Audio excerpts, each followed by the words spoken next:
Hey everyone, I am here with my writing friend Pepper Basham. And I gotta tell you, we literally were throwing on makeup like 5 minutes ago because we were brainstorming what our workshops at ACFW, American Christian Fiction Writers, are going to be. And we were having so much fun talking about our class on characters, what creates characters that you love, that we're like, we have to let y'all in on this. And then we want to get your input as well, because we can go, this is what we want to teach, but we really want to make sure we're doing things that are helpful for writers. But we also know as readers, you're going to probably have a little fun. Let's just face it, Pepper and I are a hoot and in a Zoom meeting right now. But Pepper, so this first workshop we're gonna teach is on characters. And as we were brainstorming it, I was picking all the anti-heroes and you were picking all of the like more traditional heroes. It's hilarious because I don't think of myself as an anti-hero kind of writer. You kept doing that. I was like, that's another anti-hero or anti-hero like. Okay, so you picked Maverick, and he has anti-hero vibes, but he's not a complete anti-hero. So, but you're picking all these ones with anti-hero vibes.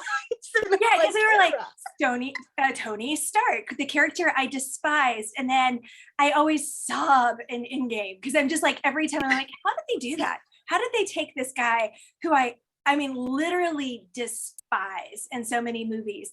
And then by the end, I'm like, oh my gosh, I can't believe this happened. And then we started talking about Lord of the Rings. And because that's one of yours. I mean, all you have to do is follow you on Facebook and Instagram and places like that. And you know, your family is really big on Lord of the Rings. So I was like, well, of course you're going to do Lord of the Rings. And then we started talking about who's the story really? I mean, who's the main character? And you think it's, well, I think Tolkien wrote it for Frodo to be the main hero. And I'm like, I'm like, no, it's Samwise. It is all Samwise. He is the character. And so we were having this really fun discussion about, number one, you have two mediums. In the book, you read very differently of Frodo. Samwise stays the same on both mediums, but you get a very different view of Frodo than you do in the movies. And then and so we were kind of discussing how you can view things differently, why the characters show the way they do from one medium. Like with Aragorn, we were talking about Aragorn and just posting photos of him regardless of whether we talk about him or not. But where in the book, it's a very different character arc than it is in the movie. You have a much bigger character arc for Aragorn in the movie. And I'm like, in the movie, to me, like, I couldn't even read the books until I'd seen the movie because I'm not a fantasy person and I needed to see the world. And then I could slog my way through them because I had an idea of like the arc and what was happening and all of that. And so this is the kind of thing we're going to do in the workshop, which is all about characters we love to love and trying to figure out why. And there's actually a strategy to analyzing characters. Like during COVID, that first summer when everybody was locked down, we literally watched all the Marvel movies in order because Endgame had come out and I wanted to see how did all these character arcs happen? Because there were so many nods in Infinity War and Endgame backwards. And so, you know, really studying it, my kids still give me grief about sitting there taking notes while we're watching movies. Okay, so another little tidbit. My husband and I are watching this series called Death in Paradise. And yes, and the first, it's British humor. It's really a fun, quirky, if you're looking for clean show. And so we were watching it and the main character is such a quirky, very anti-hero vibes, and you still want him to do well. You're rooting for him to do well. But just in the past episode or two, we started being like, he's really starting to get annoying. And what happened, what shifted in his character that we're expecting as readers, as viewers, as writers, that we're expecting the character to do to make us want to keep loving them. And he's not doing that. And that's something we can talk about too, because especially if you're going to hit on anti-heroes, why do we take this Tony Stark character who is like pretty much an awful guy in the beginning, and something happens with him that changes our perspective as viewers. And that happens with stories all the time. That's what we're going to be talking about. Yeah. And, like with Tony Stark, it's Spider-Man. Spider-Man comes into his life. He suddenly has someone outside himself that he really deeply cares about, even more than he cares about Pepper. And it gives him this focal point and this, you could just see this shift. And the end of Infinity War just about kills him because of what happens to the kid. And so, you've got all these moments, and that's what readers, moviegoers, TV watchers, we all have expectations of what should happen to a character. And as writers, we have to know that we have to study that. And so that's what we're going to be doing in that workshop, but it's only one of 3. We're also going to do one, and this one is going to be such a hoot. Killers or kisses? I guess you know which one I am. Kill the beast, kill the beast. And that makes a dream is a wish your heart makes. Hey, we could do that one with the Disney theme.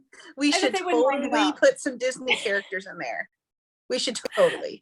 But also, we really do want to hear from you guys. If you want to pop in and give us questions, like for the character development, what characters have you found, both in literature and in movies, to be the most powerful, memorable kinds? We'd like to hear. And what would you like to learn from a class like that? So now about the killers and kisses, what in the world are we going to be doing, Kara? So we're talking about tension. We're talking about how do you ramp it up? And I tend to like to kill people in my books. And to me, the romance is the drudgery. It's like, oh, I've got to put romance in. Literally, as I was writing my novella that's coming in, I'm like, oh yeah, add more romance, add more touchy-feely. Bleh. And you are so good at the romance, which is why we make such a good duo. Yes, and that's what's so neat about tension. Tension doesn't have to be one or the other; it can be both. And some of the best stories are the ones that have both braided through, where you're wondering, are the characters going to be safe, and are they going to get together? What is going to happen? So if you have both, like in the book that I'm just finishing. We both have a lot of books too. So y'all, this is an act of love. Yes, definitely. You're both on deadline right now. So many deadlines. It's good. It's really good, but so many deadlines. But what do you guys think? What are some ways in books or movies that you've seen the tension ramped up, whether from suspense or from the romance? And why do you think it works? For me, the will they or won't they is a great question. But there's also the will they live or won't they? Well, and it really comes down to death. There has to be the threat of death. And so it can be economic death, it can be romantic death, it can be physical death. And so really when you're thinking about tension, there's this threat that something that's important to the character is going to die. Or, because we write Christian fiction, there's usually a happily ever after, but we still have to get you to the point where you're like, I don't know how this is going to happen. And I've been reading a lot more ABA or non-Christian books this summer, just as I read a lot. I'm at like 75 books this year already. And so, but I'm realizing again, a big difference is in Christian fiction, there's hope. So we still have to put characters in this place where so much is at risk. And it's not a guaranteed happily ever after, but there's hope. And so, when we think about it, whether it's killers or kisses, it's still about the threat of a dream's gonna die, someone close to them might die, whatever it is, the romance may die, it may not take off. Although it will eventually come back around. That's right. The peril is the thing. And then our last workshop that we're going to do, which I think is so important, is I'm published now what? Because so many times what we're focused on is how do I get that first contract? And we don't think about that's actually the easiest one to get. And I don't want to pop anybody's dreams, but the first contract actually is in a lot of ways the easiest one to get. And so really kind of pulling back the curtain and talking about what's publishing really like and how can we thrive regardless of where God's placed us. And it goes back to asking yourself a question as a writer, what do I want from this writing world? What Yeah. am I after in the end game, so to speak? Yeah. What do I want? I like what you did there. Yes, I've cut full circle writers. But what do I really want from this? Because that will give you different answers for how you'll pursue the next steps. Absolutely. So we just wanted to let y'all in on what it's going to be like. And we can't wait to see so many of you at ACFW in St. Louis, the first full weekend of September, not Labor Day weekend, but the one after that. And you can learn all about the conference at acfw.com/conference. And if you are readers, yes. Don't forget, we are also doing Story Fest this year that's paired with ACFW, where readers can come and hang out with authors and learn more about what we do, how we do what we do, and the whole world of writing. You also get to experience worship with us, which we're super excited that you guys get to be involved in that too. Absolutely. So can't wait to see y'all there. And please do drop comments about what you would like to see, questions you have, characters you think we should consider discussing, and also different ways that we can have our characters die or almost die. Or kiss. Kiss.